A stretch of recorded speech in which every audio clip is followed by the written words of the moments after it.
Before we begin, if you're enjoying this kind of content, don't forget to leave a like. It really helps the channel grow. And hey, if you haven't checked out my other channel yet, make sure to visit it. I'm developing something special there too. Today, we're diving into one of the most unsettling photographic mysteries of the early 1900s. What you're about to hear challenges everything we thought we knew about a simple family portrait. Stay with us. Meet, the year was 2019, when Marcus Chen, a renowned photograph restorer based in Boston, received an unusual commission. A woman named Eleanor Hartwell had inherited her great-grandmother's estate in Connecticut, and among the boxes of forgotten memories sat a single photograph that had haunted her family for over a century. The image itself seemed innocent enough at first glance. Dated 1907, it showed a young girl, no more than 8 years old, standing beside a chair in what appeared to be a photographer's studio. The child wore a white lace dress, typical of the era, her blonde hair arranged in careful ringlets. In her arms, she clutched a porcelain doll, a beautiful thing with glass eyes and a painted smile. The girl's expression was bright, almost radiant, the kind of joy captured in photographs when children still believed the camera held magic. But there was something else in that photograph that had troubled the Hartwell family for generations. Marcus received the original glass negative and the albumen print, carefully preserved in archival tissue. Eleanor explained the family legend as Marcus examined the materials under his restoration lamp. Every person who studied this photograph closely has reported the same thing. They can't quite explain it, but something feels wrong. My grandmother refused to keep it in the house. She said it gave her nightmares. Marcus smiled politely. He'd heard countless stories like this over his 30 years in the business. People projected meaning onto old photographs, read expressions into painted faces, found patterns where none existed. The human brain was wired to detect faces and intention in ambiguous images. It was called pareidolia, and it happened all the time. He began his initial assessment, documenting the photograph's condition. The albumen print showed age-appropriate deterioration, slight foxing, minor creasing along one corner, but overall remarkable preservation. The negative, however, revealed details the print had obscured over decades. Marcus adjusted his magnification equipment and began the meticulous work of enhancing the image digitally, a process that would take weeks. He scanned the negative at extremely high resolution, capturing details invisible to the naked eye. As he worked through his restoration protocols, he systematically enhanced contrast and clarity, preparing the image for professional cleaning and reproduction. It was during this process, nearly 2 weeks into the project, that Marcus stopped. His hands froze on the keyboard. He leaned back from his monitor, removed his glasses and rubbed his eyes. Then he looked again. In the enhanced image, magnified to show the finest details of the doll's face, something had become unmistakably clear. The doll's glass eyes, painted to gaze straight ahead in the standard position for dolls of that era, appeared in the original negative to be angled differently, not dramatically, just enough to be noticeable once you saw it. The doll's eyes seemed to be looking at the girl, not at the camera. Marcus checked his equipment, his calibration settings, his color correction parameters. Everything was functioning normally. He enhanced the image again, this time with different settings. The effect remained. He compared it to the original print. In the print, the effect was subtle, barely perceptible, easy to dismiss. But in the negative, where the tonal values reversed, it became unmistakable. He called Eleanor that evening. "I need to ask you something about the girl in the photograph. Do you know her name? Do you know what happened to her?"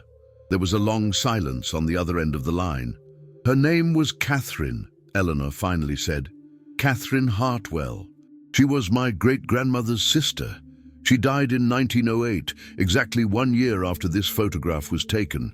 She was only 9 years old." Marcus felt something shift in his chest. Not quite fear, but a deep professional unease. In 30 years of restoring photographs, he had learned that images of the dead carried a particular weight. They were temporal anomalies, moments frozen between presence and absence. "How did she die?" he asked. "No one really knows," Eleanor said quietly. "The family records are vague. There was an illness, they said, a fever, but my grandmother always implied there was more to it. She said Catherine's death was unusual." She wouldn't elaborate. After hanging up, Marcus sat in his restoration studio as the Boston evening darkened beyond his windows. He looked at the enhanced photograph on his screen, at the doll's tilted gaze, at Catherine Hartwell's bright, innocent smile, captured just months before she disappeared from the world forever. He had a commission to complete, a photograph to restore. That was his job. That was all it was. But as he saved his work and shut down his equipment, Marcus couldn't shake the feeling that he had just opened a door that was meant to remain closed. If you're enjoying this mystery so far, leave a like and subscribe to the channel. It really helps. And let me know in the comments what you think is happening with this photograph. Marcus couldn't stop thinking about Catherine Hartwell. It wasn't professional obsession. He'd restored thousands of photographs, each one someone's forgotten memory, each one a window into a life now past. But something about this particular image had taken hold of him in a way he couldn't quite rationalize. The following week, he reached out to his network of historical researchers and archivists. He sent them the enhanced scan of the photograph and Eleanor's information about Catherine's death in 1908. The responses came back slowly, but they all pointed toward the same brick wall. The Hartwell family records from that period were sparse, transferred between institutions, and many had been lost to time and circumstance. However, one researcher, Dr. Patricia Walsh from Yale's Historical Archive, sent him an interesting lead. She had found a mention of Catherine Hartwell in the personal journal of Dr. Edmund Mercer, a physician who practiced in rural Connecticut during the early 1900s. Marcus drove to New Haven on a gray Thursday morning. Dr. Walsh met him in the archive's climate-controlled reading room, a slim woman in her 60s with sharp eyes and a precise manner of speaking. She laid out 3 leather-bound journals on the archival table. Dr. Mercer kept detailed notes, Patricia explained. Most physicians didn't, not like this. But Mercer was something of an oddity. He treated his casework like a scientific investigation. In 1908, he saw a patient named Catherine Hartwell. She opened the journal to a marked page. The handwriting was precise, almost mechanical. The ink slightly faded, but entirely legible. Marcus began reading. March 14th, 1908. Called to the Hartwell residence to examine young Catherine, age 9. Mother reports fever beginning 3 days previous, accompanied by what she describes as peculiar episodes of distraction. The child appears physically healthy upon examination. No obvious signs of infection, no elevated temperature at present. However, the mother insisted the fever had been quite high during previous evenings. Most curious is the child's psychological state. She seems distracted, her attention caught by things not present. When asked what she's looking at, she provides no response. The mother seems disturbed. I assured her this may be residual delirium from the fever. Prescribe bed rest and observation. We'll call again tomorrow, March 15th, 1908.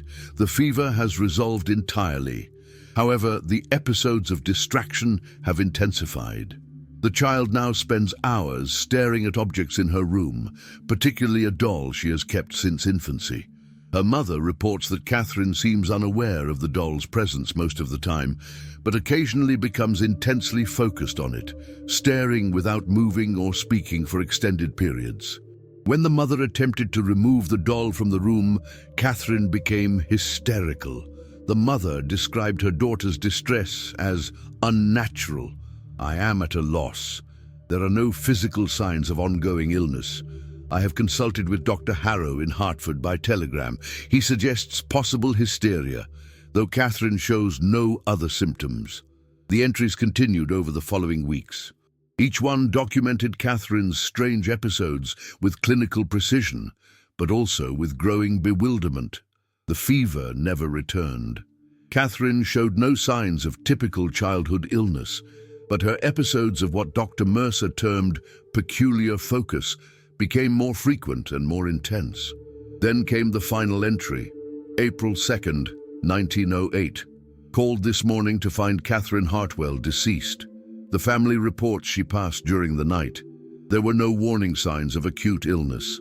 The body shows no marks, no obvious trauma. When I examined the corpse, I noted that her eyes, even in death, seemed to be directed toward the doll that rested beside her on the bed. The mother said Catherine had spent her final evening holding the doll, staring at it without movement or acknowledgement of anyone around her. Dr. Harrow and I have agreed to list the cause as acute fever with complications, though I confess I have no clear understanding of what complications led to her death. Some mysteries, I have come to believe, are not meant for the medical sciences to solve. I am closing this case with considerable unease. Marcus sat back from the journal. Patricia was watching him carefully. "There's something else," she said quietly. She opened a folder containing aged newspaper clippings. The local paper mentioned Catherine's death, just a brief obituary, but they noted something the family probably would have preferred remained private. She pointed to a line in the yellowed newsprint. Young Catherine Hartwell, beloved daughter of Robert and Margaret Hartwell, passed away April 2nd of this year, leaving behind many friends and relatives. The family requests privacy during this time of grief. We are told that Catherine's favorite doll was buried alongside her, per the family's wishes. "They buried the doll with her?" Marcus asked. "Apparently so," Patricia confirmed. That was unusual. Dolls of that era were expensive. Most families would have passed them to other children, but not this one. Marcus studied the newspaper clipping. A simple, brief announcement. A child died. Her favorite doll went with her into the ground. End of story. But it wasn't the end of the story, was it? Because 111 years later, Eleanor Hartwell had inherited a photograph that seemed to capture something impossible, a doll's gaze fixed on a girl, even as it was pointed at the camera. "I want to find the grave," Marcus said. "Do you know where she was buried?" Patricia nodded slowly. "Riverside Cemetery, about 15 minutes from here. I took the liberty of looking it up. Catherine Hartwell's grave is still there. If this content is resonating with you, leave a like and subscribe to stay updated on the next chapter. This mystery is far from over." Riverside Cemetery in 1908 had been a place of careful Victorian grief. In 2019, it had transformed into something quieter, maintained but somber, a space where the living visited the dead out of obligation or occasional sentiment. Marcus walked the rows methodically, the grave location information Patricia had provided in his pocket. The cemetery was large, sprawling across hillside terrain, dotted with oak and maple trees. Headstones ranged from ornate Victorian monuments to simple granite markers, to aged stone that had weathered more than a century. He found Catherine's grave in the eastern section, marked by a small white headstone with simple lettering. Catherine Ann Hartwell, 1899, 1908, beloved daughter. Below the inscription was carved a single image, a doll's face, rendered in profile. Marcus stood before the headstone for a long time, photographing it from multiple angles. The carving was unusual. Most children's graves featured angels, flowers, lambs, or crosses. A doll was rare, specific, almost intimate in its particularity. He noticed something else as he examined the stone more closely. The surface beneath where the carved doll's face was located showed slight variations in weathering, consistent with the rest of the stone, but with one peculiarity. The doll's eyes, carved in deep relief, seemed to have deeper wear patterns than the surrounding stone, as if the carved lines had been eroded by something other than simple weather, or perhaps examined repeatedly, touched by countless fingers seeking something they couldn't quite name. Marcus walked the perimeter of the grave, noting its isolation. It sat somewhat apart from family graves, positioned under an old oak tree that provided shade but also isolated it from the main pathways through the cemetery. He spent the next hour interviewing cemetery staff. The head groundskeeper, a man named Robert, who had worked there for 40 years, remembered stories about the Hartwell grave. "People ask about it," Robert said. "Especially that stone. It's one of the oldest still in good condition. Usually I'd say we should do restoration work, but the stone seems to hold up fine. What's strange is, well, some people claim they've seen things near that grave." "What kind of things?" Marcus asked. Robert hesitated, clearly uncomfortable. "Nothing I can verify, but we get visitors who come specifically to find it sometimes. They leave things, flowers, yes, but also other things. Dolls, usually, small toys, old photographs. We collect them because they're not approved memorials, but there's always more the next week.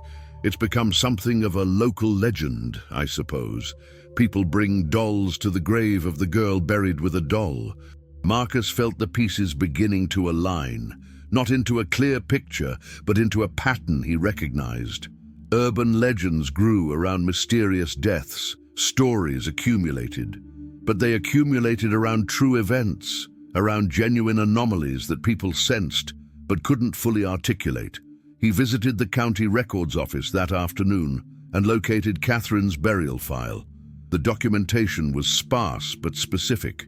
Catherine Ann Hartwell, age 9, buried April 4, 1908. The family had requested specific items be interred with the body. A doll described only as Catherine's cherished companion, porcelain, approximate age 5 years. But there was a note, a single line in different handwriting, dated later, perhaps years after the original entry. "Grave exhumed for family request, June 1923. Contents confirmed. Doll was present as recorded. Grave resealed." Marcus's heart rate accelerated. "The grave was opened," he said aloud to the archivist, an elderly woman who seemed unsurprised by his reaction. "Happens sometimes," she said. "Family members want to verify contents, or sometimes they want to move remains. The notation suggests they just wanted to check on things." "Do you have any record of why?" Marcus asked. The archivist checked the file again, shaking her head. "Nothing documented, just that they opened it, confirmed the contents, and closed it again." Marcus left the county records office as afternoon turned to evening. He drove back toward Boston, with his mind racing. He had established a timeline. 1907, the photograph taken, capturing something unusual in the doll's gaze. 1908, Catherine dies of an unknown cause, buried with the doll. 1923, the grave is opened and resealed for reasons now lost to history.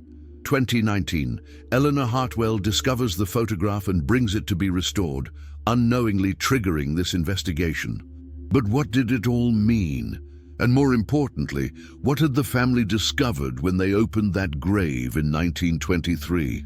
That night, in his apartment, Marcus pulled up the enhanced photograph on his monitor. He stared at the doll's tilted gaze, at Catherine's bright smile, at the moment frozen in time just months before her life ended. He thought about Dr. Mercer's journals, the clinical confusion of a physician trying to document something that defied medical explanation. He thought about a family so disturbed by something they'd discovered that they opened their daughter's grave to verify it. And he wondered, what had they found? If you're enjoying this mystery, leave a like and subscribe. Drop a comment below telling me what you think is really happening here. Your theories matter. The discovery came from an unexpected direction. Marcus received an email from a woman named Sarah Mitchell, a historian who taught at Boston College. She had seen his inquiries on a historical research forum and recognized the details. She had information about another photograph. They met at a coffee shop near the college. Sarah, a woman in her early 50s with an academic's intensity, pulled out a folder containing photocopies of old photographs and documents. I've been researching early 20th century childhood mortality rates and anomalous deaths, Sarah explained. When I saw your inquiry about Catherine Hartwell, I immediately recognized the connection. There were others. She laid out 4 photographs on the table, all from the period between 1900 and 1910, all from New England. Each showed a child posing with a doll, a toy, or some other cherished object. And in each photograph, when examined closely, the object seemed positioned in an unusual way, not toward the camera, but toward the child. These are the ones I've documented so far, Sarah said. But there are hints of more. In each case, the child in the photograph died within 18 months of the photo being taken. One died within weeks. All of the deaths were medically unexplained or attributed to vague causes like fever or sudden childhood illness. Marcus felt something cold move through his chest. How many? He asked. That I can confirm with documentation? 7. But the pattern might extend further back. These are just the ones where both the photograph and death record survived. What was the pattern in their deaths? Marcus asked. Sarah opened her notebook. That's where it becomes even more interesting. In every case where documentation existed, there were reported episodes of the child becoming intensely focused on the object in the photograph, staring at it for hours, not playing with it normally, staring at it as if they were seeing something in it or being seen by something in it. And the families, Marcus pressed, they got rid of the photographs, all of them. In the cases where the photographs survived, they were separated from the families, sold, given away, inherited by relatives who didn't know the history. None of the objects, the dolls, toys, whatever was in the pictures, survived with the photographs. In most cases, they were buried with the children, like Catherine. In one case, an object was reportedly burned. Marcus sat back, his mind working through the implications. You think there's a connection between the photographs and the deaths? I think, Sarah said carefully, that there's something unusual in these images that we don't fully understand. Whether that something caused the deaths or was coincidental to them, or was simply a symptom of something else entirely, I don't know. But the pattern is too consistent to dismiss as random chance. She slid another photograph across the table. This one is particularly clear. Look at the child's face. Marcus studied the image. A boy, perhaps 10 years old, from around 1904. He held a wooden train set. And in the boy's expression, there was something that went beyond normal childhood solemnity for photographs. His eyes held a particular quality, focus, intensity, but also something that looked almost like dread. When did he die? Marcus asked. 8 months after this photograph was taken. High fever, delirium, then simply stopped. The parents never had other children. They moved away from New England entirely. They talked for hours as the afternoon turned to evening. Sarah shared her research, her theories, her uncertainties. She had found no scientific explanation for the phenomenon. There was no poison that could be traced, no infection that matched the patterns of death. And most importantly, there was no mechanism by which a photograph could cause harm. And yet, Sarah said as they prepared to leave, each family that experienced this destroyed or lost the photographs. They didn't want the images to survive. That suggests they believed something about the photographs themselves was dangerous. As Marcus drove home that evening, his mind was churning with new questions. He had moved from investigating a single mysterious photograph to uncovering a potential pattern spanning decades and multiple families. But patterns could be coincidences. 7 deaths could be statistical noise, or they could be something else entirely. That night, he did something he'd never done before. He created a full backup of all his files related to the Hartwell photograph and stored them separately from his main system. He wasn't sure why he felt compelled to do this, only that something in his investigation had shifted from academic curiosity to something that felt almost like caution. He looked at the enhanced image of Catherine one more time before closing his computer. The doll's gaze tilted impossibly toward the girl's bright smile captured just months before her life ended. He wondered, if he kept looking at this photograph, if he kept investigating this mystery, would something eventually look back? The breakthrough came 3 weeks later, from a source Marcus hadn't expected. Eleanor Hartwell called him on a Tuesday evening, her voice tense with barely contained urgency. "I found something in my great-grandmother's personal effects," she said. "A letter. It's addressed to whoever finds this. I think you need to see it." She emailed him a photograph of the letter, handwritten in fading ink, dated May 1925, 2 years after the family had exhumed Catherine's grave. The letter was written by Margaret Hartwell, Catherine's mother, the woman who had called Dr. Mercer to treat her daughter's inexplicable illness. "To whoever discovers this truth, I leave this testimony, as I have neither the courage nor the authority to speak it aloud. In death, I pray God will understand what I witnessed in life. My Catherine was a good child, a loving child. She cherished her doll as most children do, with innocent affection. But in 1908, something changed. The doll became something else.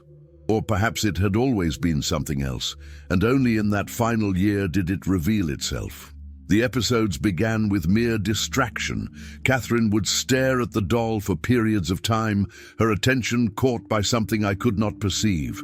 But the staring became intimate, as if there was communication occurring between them, as if the doll was looking back.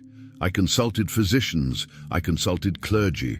No one could explain what was happening to my daughter, but they could all see it. That something was wrong, that some boundary between the living and the inanimate had been violated in a way neither science nor faith could address.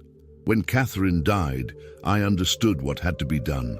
The doll had to be buried with her. I believed, or perhaps I simply hoped, that whatever connection had formed between them would end with the grave. But I was wrong. The disturbance did not end. My other children reported seeing things, shadows in Catherine's room, the sound of porcelain tapping against wood, though there was no one there. I began to believe that Catherine's final moments of consciousness had not been witnessed by us, but by something else. Something that had looked at her through the painted eyes of that doll. In 1923, my husband and I made a terrible decision. We opened Catherine's grave. We needed to know if the doll was still there, still present. We found it exactly as we had buried it, cradled in our daughter's arms. The doll seemed unchanged by time or earth. Its eyes, when I dared to look at them, seemed to follow me. We resealed the grave without speaking of it. But I knew then that opening it had been a mistake. We had disturbed something that was better left undisturbed. My husband died within the year of a sudden stroke. I believe he understood what I understand now, that some boundaries exist for reasons beyond our comprehension. If you are reading this, you have likely discovered the photograph. You may have noticed what I noticed, that the doll in the image does not gaze toward the camera, but toward Catherine. You may be wondering how this is possible, how a manufactured object could possess such intention. I do not have answers. I only have the testimony of what I witnessed, that my daughter's life was not taken by illness, but was relinquished. She died because she chose to follow whatever was looking at her through those painted eyes. And in the end, I believe she was not alone in making that choice. God forgive me for what I failed to prevent. God forgive us all. Marcus read the letter 3 times, each reading adding new weight to the words.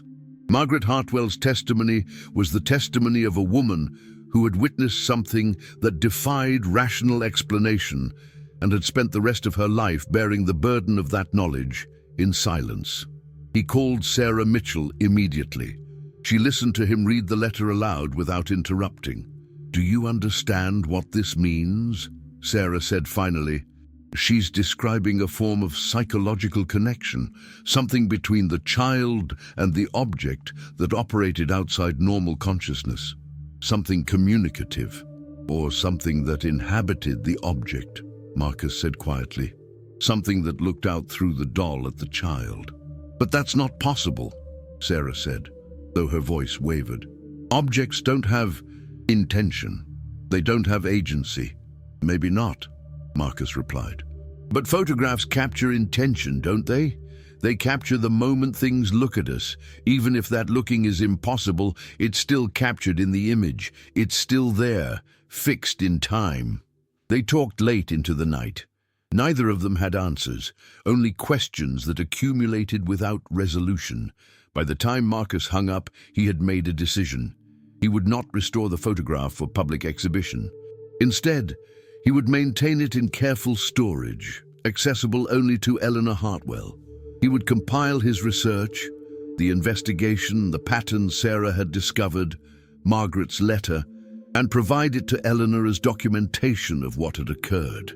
But he would not circulate the enhanced images. He would not share the detailed analysis that revealed the doll's tilted gaze.